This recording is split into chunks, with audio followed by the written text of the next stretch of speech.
Hello, everyone, and welcome to another Applying Ethology webinar. I am Lara Whalen, a postdoctoral researcher at the Norwegian Veterinary Institute. As we begin today, I want you to remind you all to please turn off your camera and microphone. Should you have questions for our speaker, please type them into the chat box and we will address them at the end of the presentation. It is a pleasure to introduce Linda Greening, Head of Inclusivity at Hartpury University. Linda graduated with a BSc Honours in Equine Science in 2003 and completed her Master's in the same topic in 2006. She has lectured in the field of behavior and welfare at Hartpury since 2006 and currently leads on equality, diversity, and inclusivity as Head of Inclusivity. Linda previously was a member of the International Society for Equitation Science Council and currently chairs the Equity, Diversity, Inclusivity, and Accessibility Committee for the International Society for Applied Ethology. Her principal research topic area is equine behavior and welfare, with a particular interest in the fields of equine stereotypic behavior, thinking about neuroanatomy, and more recently, equine sleep and nocturnal behavior as the topic of her PhD. We are very much looking forward to your talk, Linda, and the floor is yours. Thank you. Thank you so much, Laura and Christian, for facilitating this talk this evening. I'm really pleased to be able to come and speak about this particular topic. So thank you for the introduction also. I don't need to do that now. But just to say, in terms of the research that we've been conducting over the last 10 years with horses, we've specifically looked at quantity. And more recently, we've started to see things in profiles that have made us wonder about the subjective experience of horses, which has led us to think about this sleep quality measurement. So I'm going to run through very briefly what sleep is, and then think about sleep and welfare, the interaction there, before looking at measurements of sleep, and then introducing the research that we've conducted and some of the research findings that we've come up with recently. And I'm interested in the discussion at the end to hear your thoughts and queries around this particular area. Okay, so fingers crossed the next slide will not, yeah, technology is on my side. So what is sleep? It's a bit of a phenomenon. It's definitely species specific. So humans, for example, are monophasic sleepers compared to most other mammalian species, which are polyphasic, specifically in the area of ungulates, and that is generally due to the competing mechanisms that are involved in organizing sleep. So we've got homeostatic rebound and other priorities there. And we've also got circadian rhythms and the influence of light. And for the horse specifically, as a large prey species, we understand that it can hide less well, it can not climb trees, it doesn't hide in caves particularly well in relation to reducing the risk of predation. And so actually recumbent behavior in horses takes up around 30 to 45 minutes of the 3 to 4, maybe 5 hours within a 24-hour period where we would see horses sleeping. So much as rapid eye movement sleep occurring during recumbency, it doesn't occur very much. It doesn't mean that it's any less important for the horse, and I'll talk about that a little bit later as well. So the horse is an interesting species because it engages in rapid eye movement sleep, like most species, in a recumbent posture due to muscle atonia associated with that sleep state. But it can engage in standing sleep, which helps with that risk of predation, reduces the vulnerability associated with lying down to engage in sleep. And it does that through the passive stay apparatus. So standing non-REM sleep is a common occurrence, and then recumbent sleep is less of a common occurrence, specifically in non-familiar environments. So I've alluded to the different states of sleep here. Wakefulness, obviously, one of the things we're interested in as part of this sleep quality study. Drowsiness, which is a transient state between wakefulness and the first stage of non-rapid eye movement sleep, sorry. I see that quite a lot in horses. And there's some discussion around how that would look or differ in an ethogram, but I'm not here to talk about that today. Then there's non-rapid eye movement sleep, which is broken down into 4 stages for humans. Generally, we see 3 in horses, looking at some of the EEG studies that have come out. And then there's rapid eye movement sleep. And as we look at measurements of sleep, we'll talk about how those occur in a cyclical or non-cyclical fashion for the horse.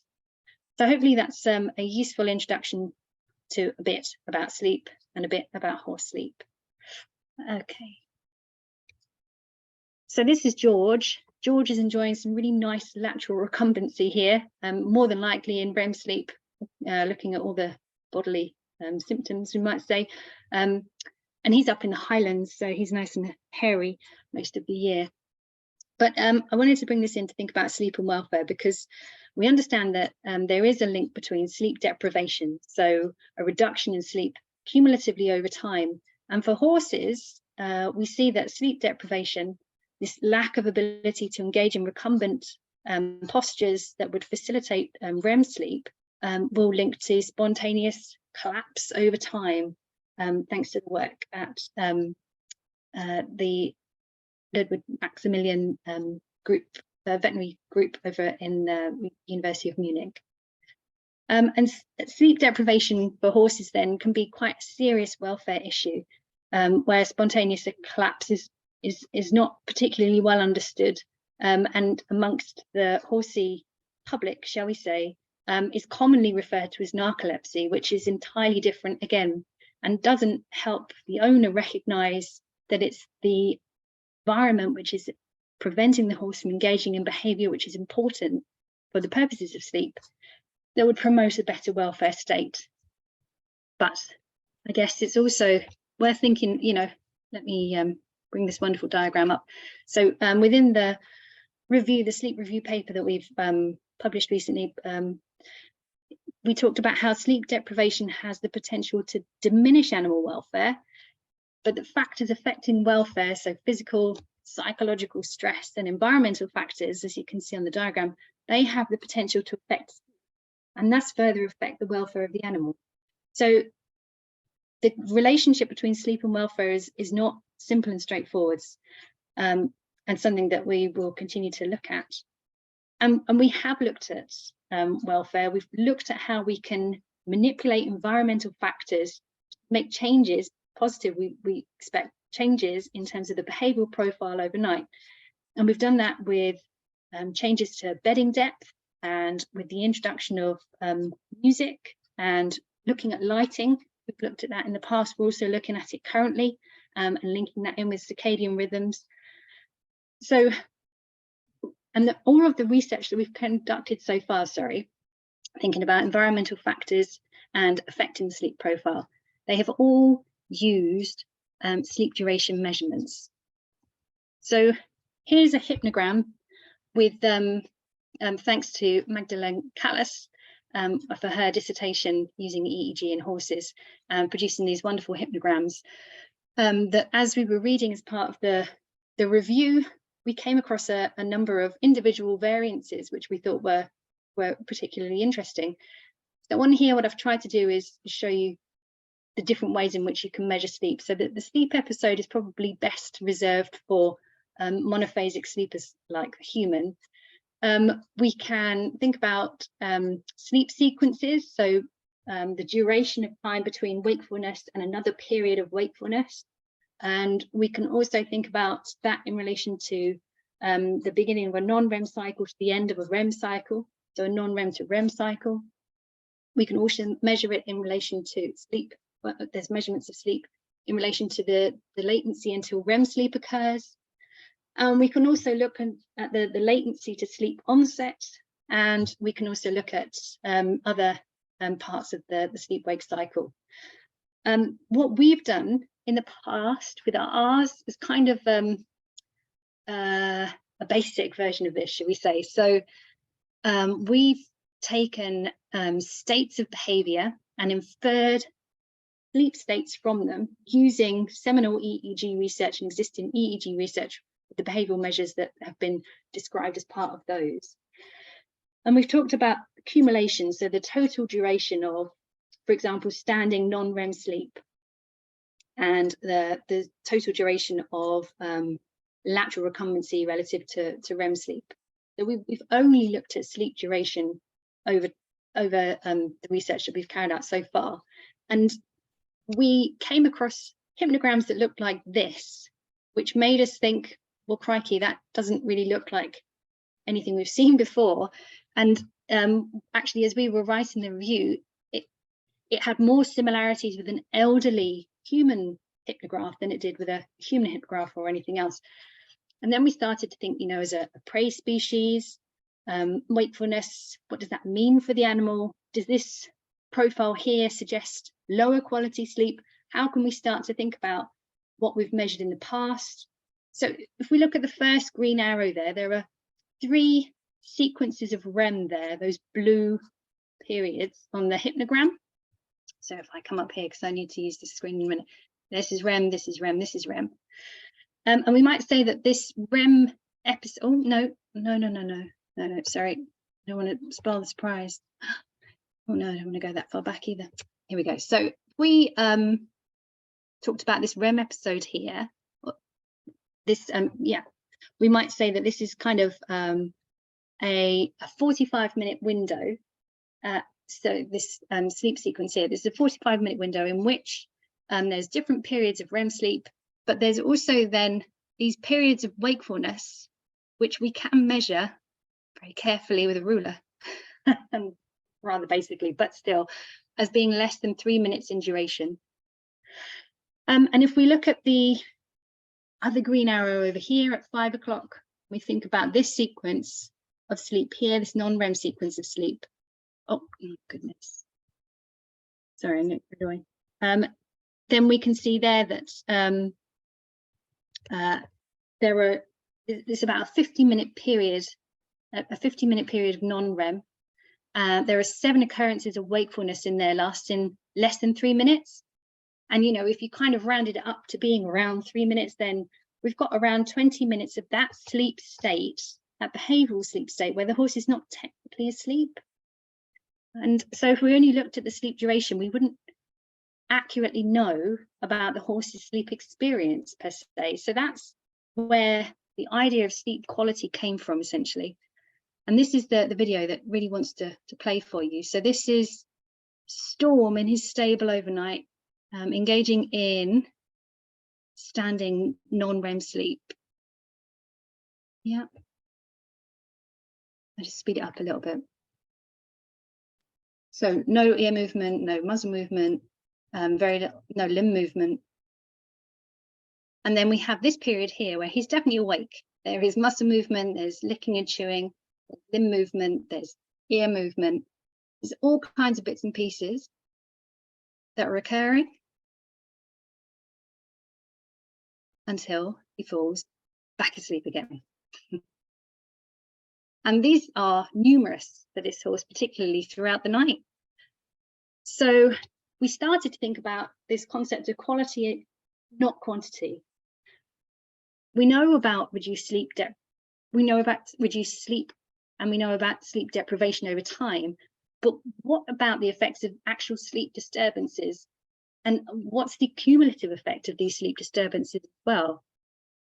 In the past, equine studies have failed to report the detail or the nuances of the sleep cycle.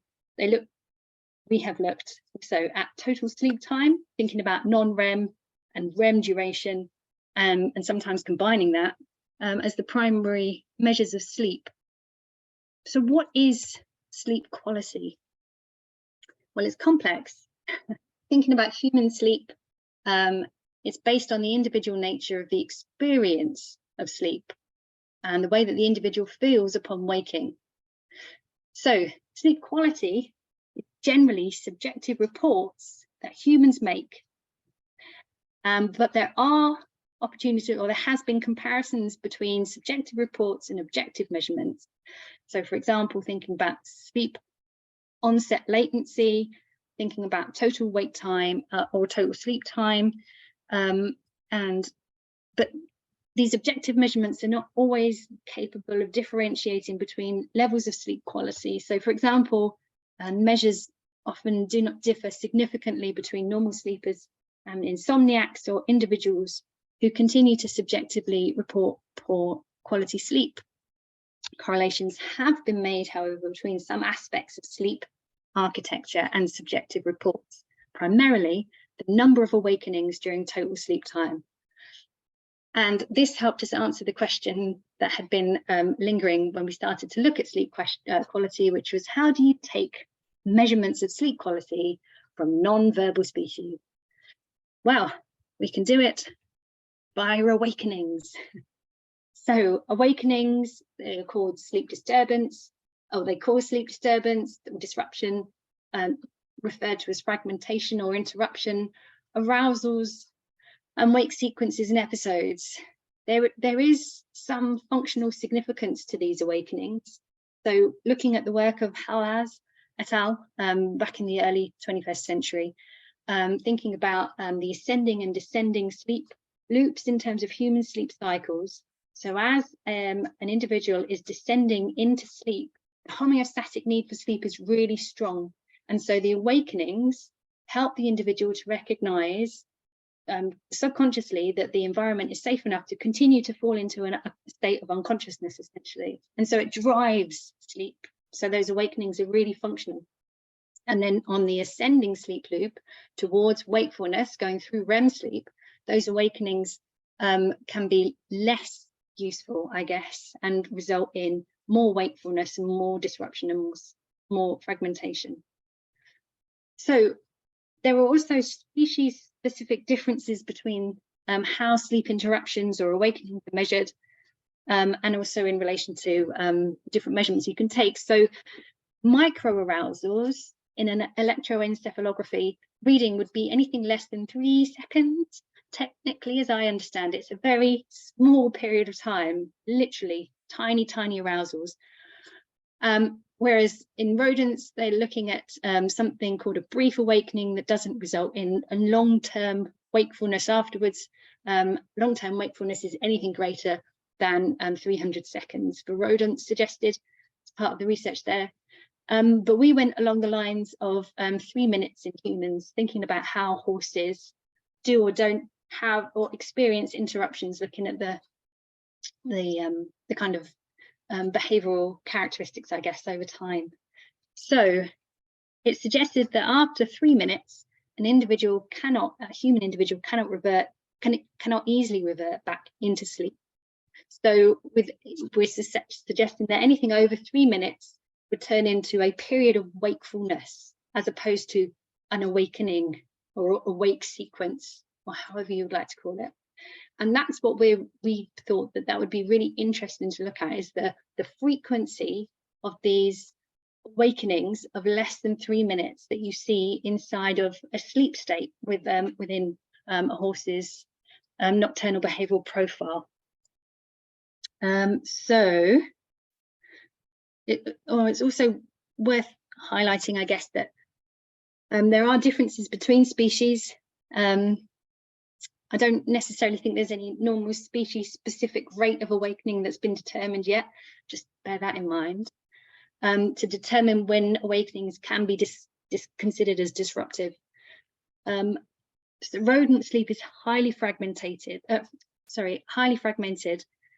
with sleep episodes lasting less than 5 minutes, interrupted by a high number of wake episodes, say 38 to 40, which are less than 300 seconds, and that's Simasco on that 2009 paper there. Meanwhile, equine sleep episodes last on average 41 minutes, with an average of around 7 sequences of less than 3 minutes per sleep cycle, and that was using the CALAS data. Meanwhile, humans have sleep episodes which last 80 to 200 minutes. That's Le Bon et al. In 2002. And they have an average of 0.64 wake sequences per sleep cycle. So there are species-specific differences around this concept of awakenings, specifically thinking about an objective measurement of sleep quality. So we ventured off into the depths of this particular area. We were lucky to have an existing data set from the publication that we'd had in 2021, where we took 10 stall horses and observed them consecutively over 6 days, 24 hours, under 4 different conditions, where we varied bedding depth and lighting. So it was a two-factor crossover repeated measures experimental design, where horses experienced either bedding treatment and light treatment, so a low bed and lights on overnight, bedding treatment and lights off, or a control bed, which is a nice deep bed with lights on, or a control bed with lights off, which is essentially what they were used to. And that had given us some really nice data around the quantity of sleep. We'd seen almost like a trade-off, essentially, on a thinner bed, where horses were lying down less, but were engaging in more standing sleep. So a compensatory mechanism was apparent there. And we were pretty confident, that horses were a good model in some instances. I mean, equine sleep is well characterized, evidence of the occurrence of REM and non-REM sleep states, evidence of sleep fragmentation. As a prey species, the horse is typically vigilant, so you would expect to see some levels of wakefulness during sleep cycles, and maybe we would see more of those with changes in the environment, where the horse was maybe less comfortable, or there was this novel effect of light. Just checking I've covered everything I wanted to cover there. I think I said it earlier on.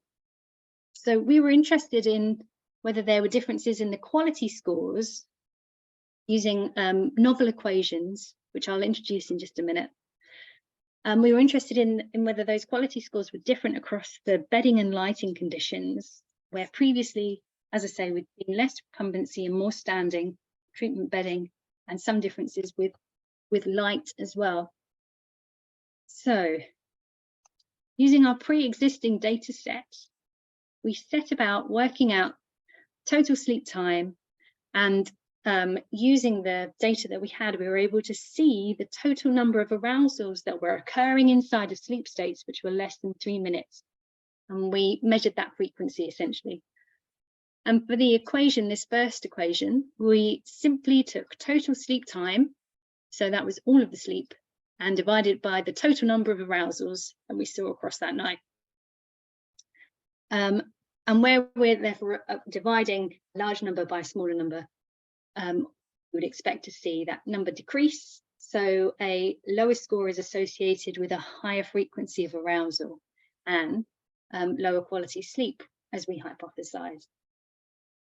The second equation took into consideration the different durations of the different sleep states that we had measured and the number of arousals that were occurring in these states. And I will show you the equations properly in a minute as well, so you can see exactly what I'm talking about.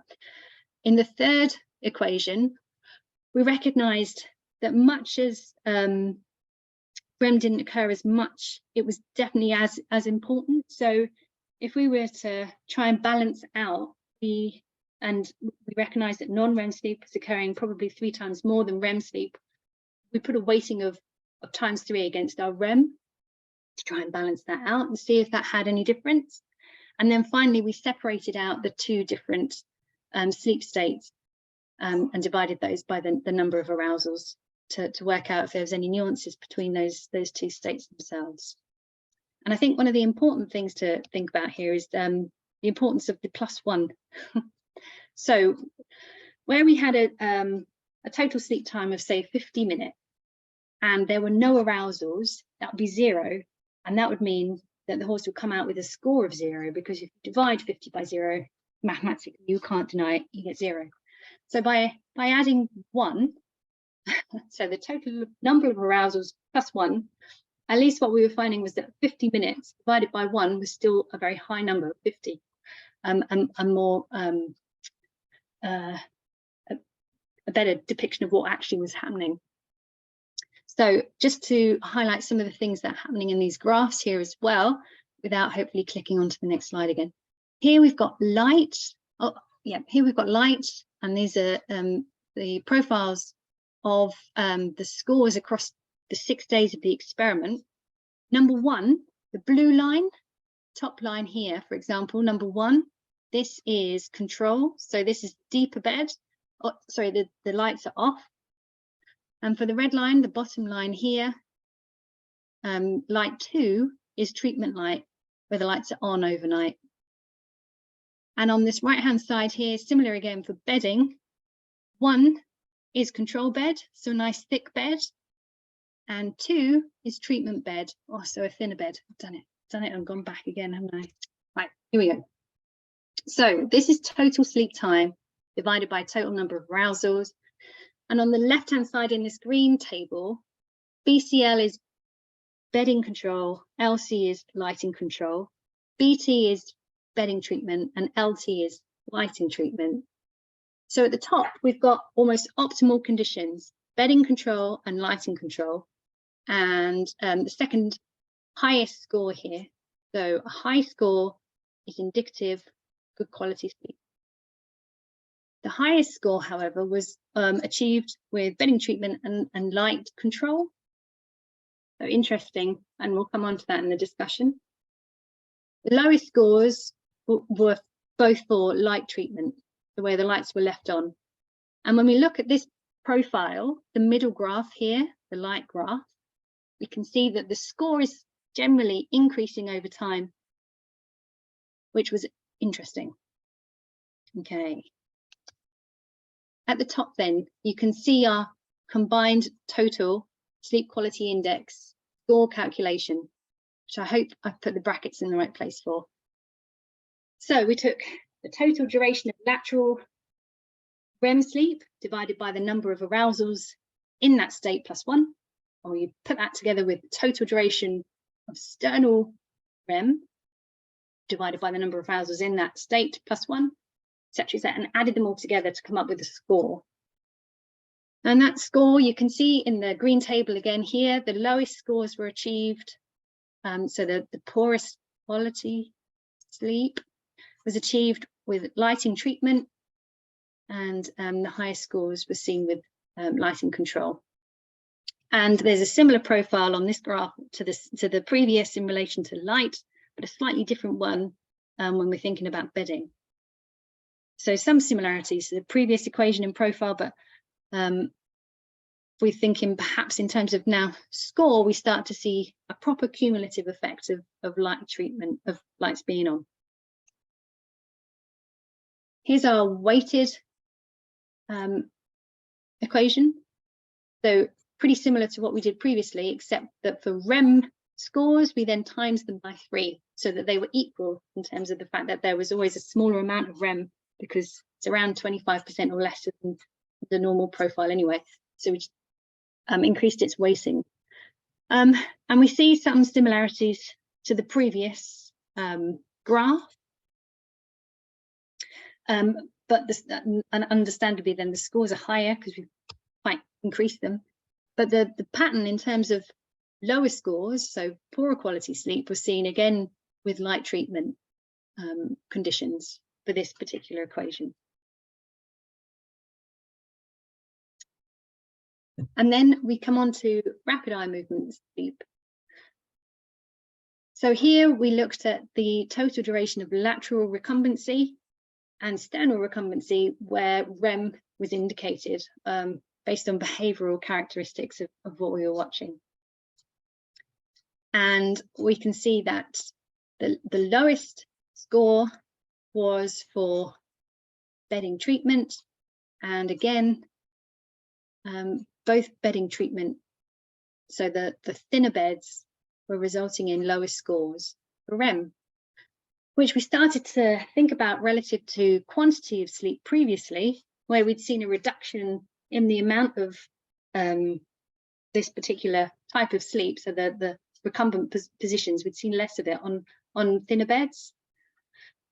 Unfortunately, the only significant result we found was for the non-rapid eye movement sleep quality index score. And this one was most like the total sleep time profile that we'd seen right at the beginning, but a little bit more pronounced maybe. The lowest scores here are for treatment light again, and we found that there were significant differences between light and day, and that post hoc, that was found specifically to be between control light and treatment light on day 2. So as our significance at last, but not really what we were looking for across the board. And then there's non-significant variation in quality index scores between different environmental conditions. And the bedding scores over here are interesting, to say the least. So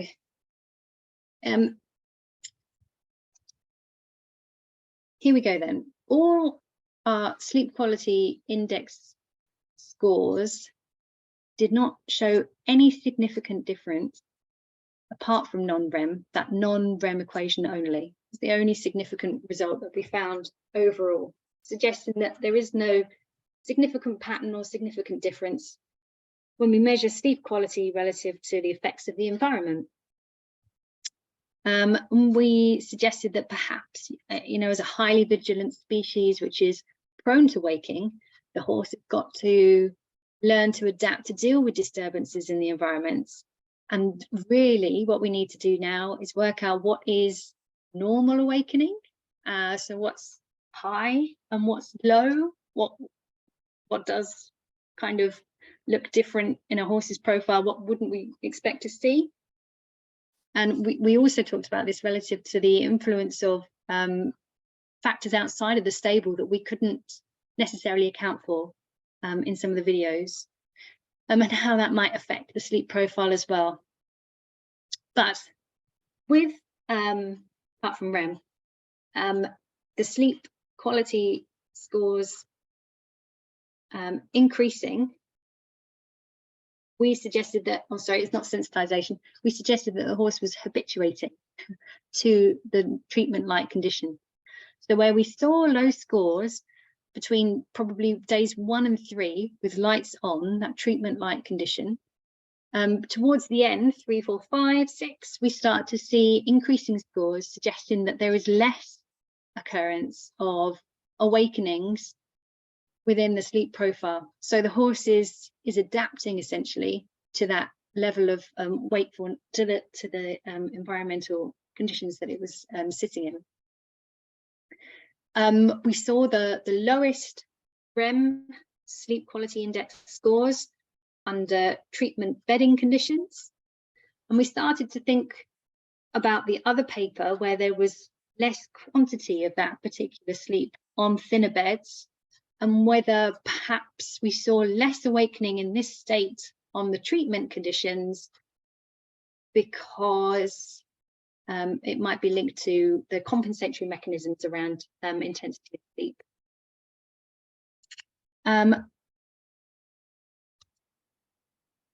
Yes, we also wanted to think about this, what is normal awakening for a prey species like the horse? What is normal awakening for an individual? And we also went on to think about the environment and how it impacts on the sleep profile. So obviously we don't want to cause sleep deprivation, but we did want to see whether we could disturb the sleep profile by changing the environment. And perhaps the things that we did in the environment were not enough, or were not species specific to cause disturbance. So maybe discomfort and novel visual stimuli, or maybe that stimuli that's linked to a cue associated with activity in the day, maybe these things weren't enough to have a significant effect on the sleep profile.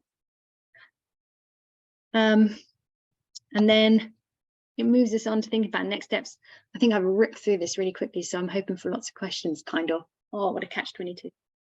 Then the next steps then, as we start to build up even more data in this particular area. So currently we're thinking about the effects of rugging relative to thermoregulation and core body temperature on the sleep profile of horses. And we're also thinking about circadian rhythms linked to lighting, and we started to think about the effects of exercise, different exercise routines on sleep profiles too. Why not capture quality and quantity data together so that we can start to build a picture or a better understanding of equine sleep profiles? So that will increase data analysis significantly, but I think will be worthwhile.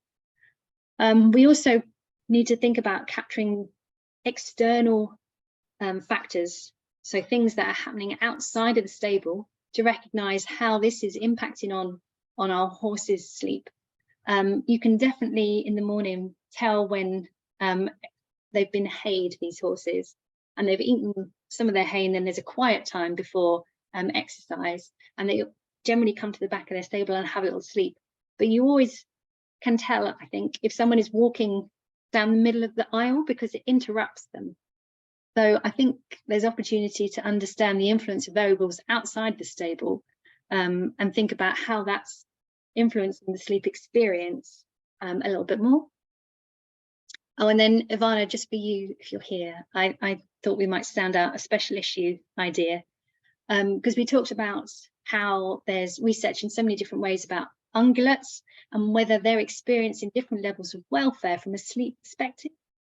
And so that kind of brings my talk to an end. And I'll stop sharing my slides now, maybe. Hang on a second. Gosh, if I can. I'm not sure if I can. I can. There we go. There we go. Thank you, Linda, for that wonderful presentation. I learned a lot and I'm looking forward to the questions coming in. But to get us started, I think the betting results are really interesting. Did you, and maybe I missed this, but did you by any chance record the physical postures of the horses when you were recording the sleep? For example, did the horses on the thicker bedding, were they lying down because it was softer? And the horses on thinner bedding, maybe were they standing? Do you know? Yeah, that's exactly what we saw, was that trade-off, where on thicker beds there was much a greater proportion of recumbent laying down behaviour, and on the thinner beds there was less of that and much more standing sleep. So it looked like a compensatory mechanism linked to comfort around the environment. Yeah. Well, I guess I was spinning down a rabbit hole and wondered, do you think that could also be less awakening on the thinner bedding because the horses were standing and so better able to get away as prey species if their sleep was disturbed than a horse that is lying out flat? They have to have so much more effort and be more aware to get up and avoid a scary situation. Yeah, that's a really interesting point, actually, that I'm going to quickly jot down. The concept of if a horse is comfortable enough to lie down, then maybe it's less prone to waking up anyway, because it factors that there's less interruptions in the environment to be almost aware of. Is that kind of where you're coming from? Well, because it seemed from the graphs that the horses that had the thicker bedding were actually had more disturbances. Yes.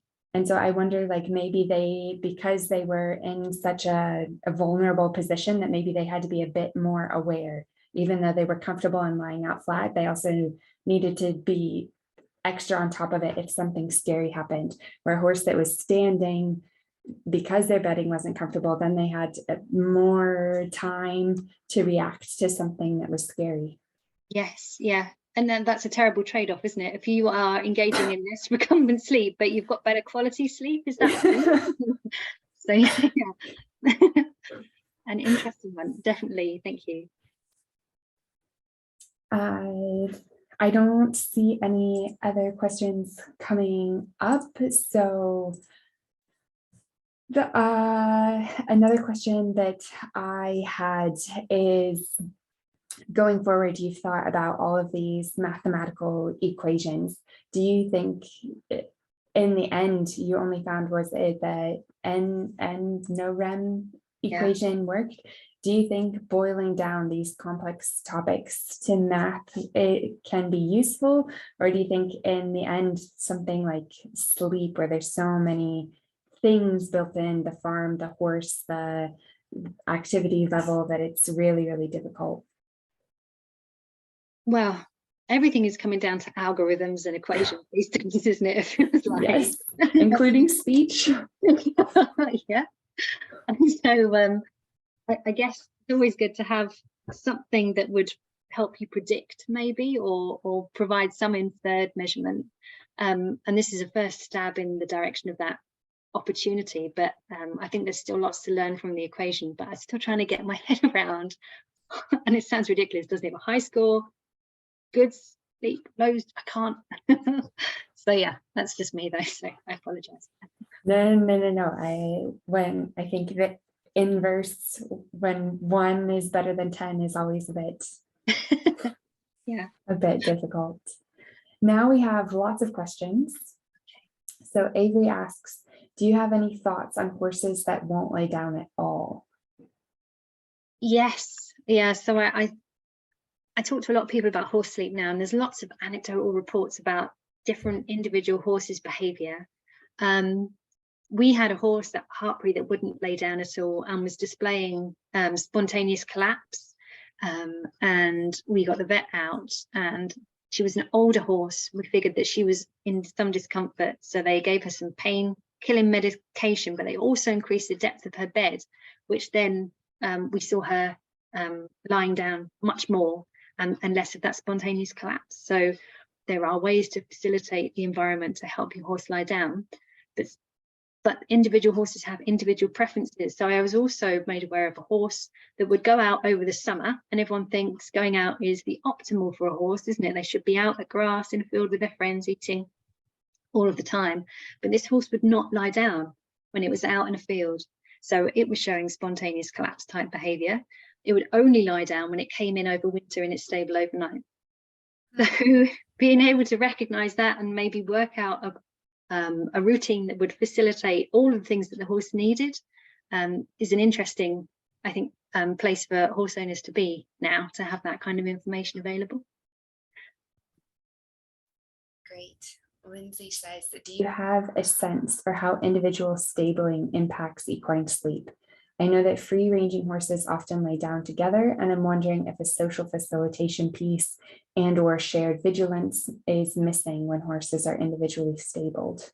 Yeah, it's a great observation. Horses are very social animals. We've done a little bit of research about kind of first night effects. So the group at Hartbury tend to stay out overnight during the summer, and then as it becomes more and more boggy, they all come in the winter.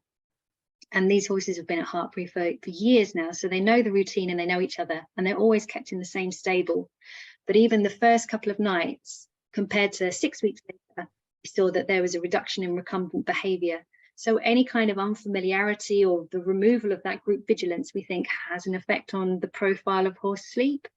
And we started to talk about, you know, competition horses that are being travelled to novel environments with weird horses next door that they're not familiar with, and how that would have an impact on whether the horse was or wasn't lying down or gaining the optimal amount of sleep. So does that kind of help with Lindsay's question, do you think? Yeah, I think so. And just in case it didn't completely cover, there's another question that relates to it from Francesca. And are you considering to evaluate any differences between stabled horses and horses kept outside, and so taking away the social component?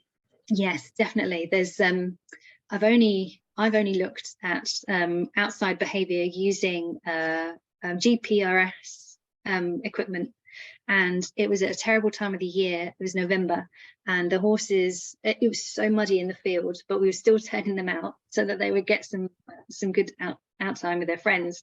But some of the horses were just not lying down. So they were going out one night, coming back in the next night, going out the next night, coming back in the next night. They weren't lying down when they were out, but they were lying down when they came back in again. And so there are definitely differences in individual horse preference around where they choose to engage in sleep behaviour, definitely, yes. And we're trying to investigate some of the newer actigraphy equipment that's come out, because I think there's been some work done with cows that suggests that it's quite useful, but for horses we need to know about lateral recumbency as well as sternal recumbency, and I'm not sure that we've got all of the dimensions, some of the equipment that's available currently. So if anyone's got any ideas of equipment that we might use in that area, I'd be more than happy to hear. Thank you. Yeah, just goes to show how important individual differences are and how everybody has their own preferences, and so having choice might be the way for future barn design. Yeah. Suan asks, what could be the implication of racing on horse sleep? Oh yes, well there are so many factors in racehorse management that would maybe have an effect on horse sleep. And so one of those might be lighting and the use of artificial light being kept on, which might affect circadian rhythms, which might affect how horses do or don't engage in sleep. That's one thing. The way in which horses are exercised, it's suggested that you can tap into kind of normal circadian rhythms around exercise and sleep, so you can facilitate better sleep by exercising at certain times. That's definitely not necessarily been looked into in horses per se. That concept of traveling horses to an event and stabling them potentially overnight also has potentially an effect on their ability to sleep. And similar to racing dogs, you know, where polyphasic sleepers, lots of sleep during the day as well as the night. If you're racing them for 24 hours, when do they get a chance to sleep? If you're traveling a horse to an event and then it's in a novel environment and then it's racing and then it's recovering, but it's still in a novel environment and whatever else is happening, and maybe it's traveled immediately or not, that all those things will have an effect on how the horse can sleep.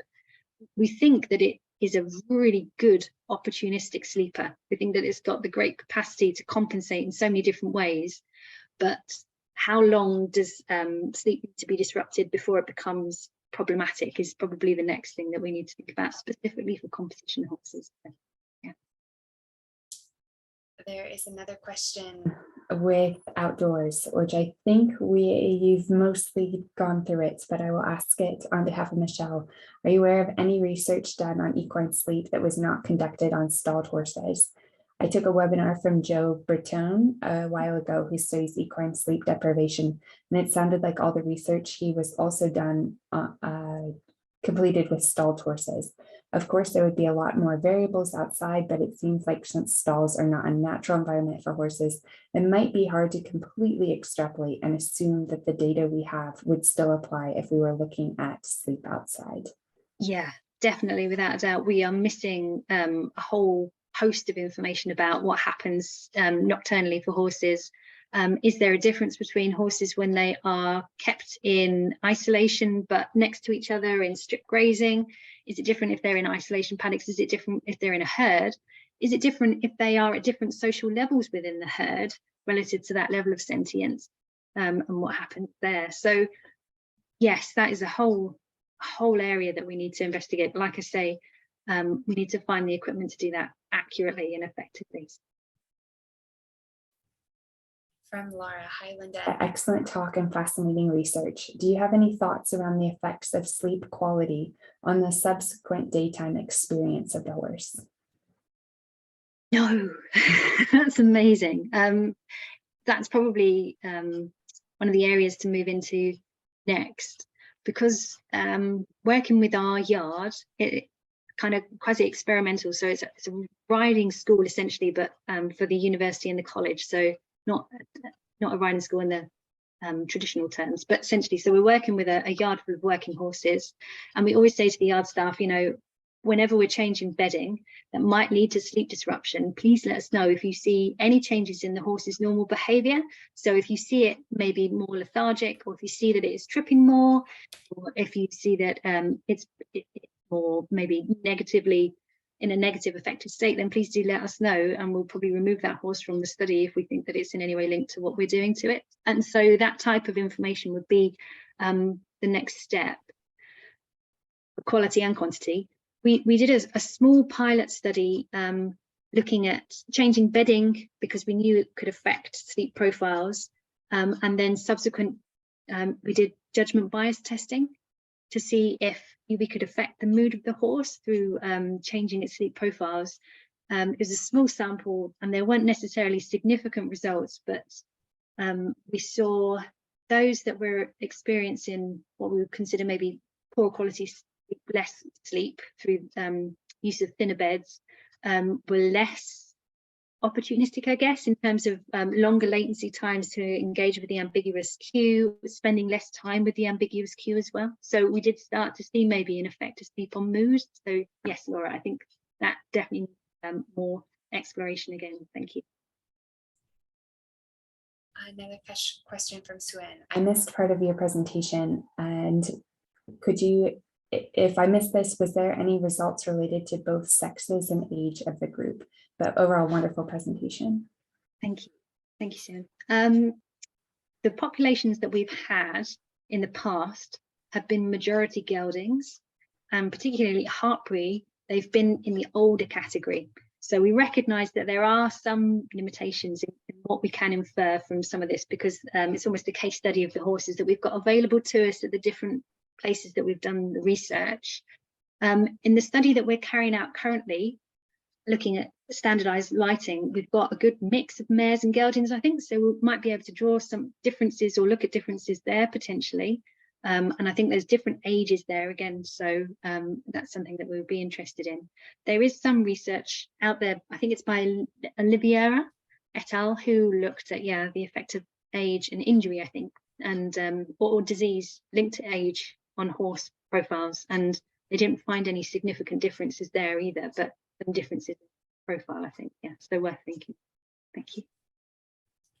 Francesca asks, are you aware of any research done on feral horses?